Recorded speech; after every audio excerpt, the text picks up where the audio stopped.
તારી માને વેચી નાખને તો પછી તારી બેનને ભીકો બામણ લઈ ગયેલો છે જે જોની.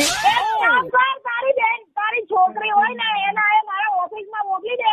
તારી લોન માફ કરી નાખી છે. રૂપિયા નહીં માંગુ તારી જોડે. અરે તું 2% બળવાગીરી કરે છે અને તારે ઓફિસમાં હું મોકલું? અબે સાલે તું બળવાગીરીના કામ કરે છે. અમારા ઘરમાં આવી રીતે બળવાગીરીના કોઈ કામ કરતા નથી. આ દલાલી જે છે ને એ તમારા જેવા જ લોકો કરે. અમારા ઘરમાં આવા સંસ્કાર નથી.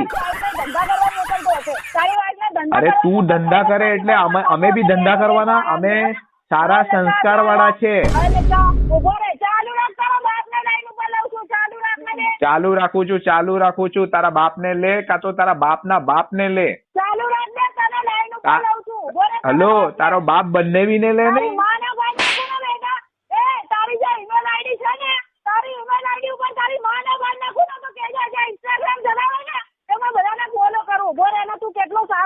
અરે તારી માને વેચી નાખું. જે કરું એ કર નહીં.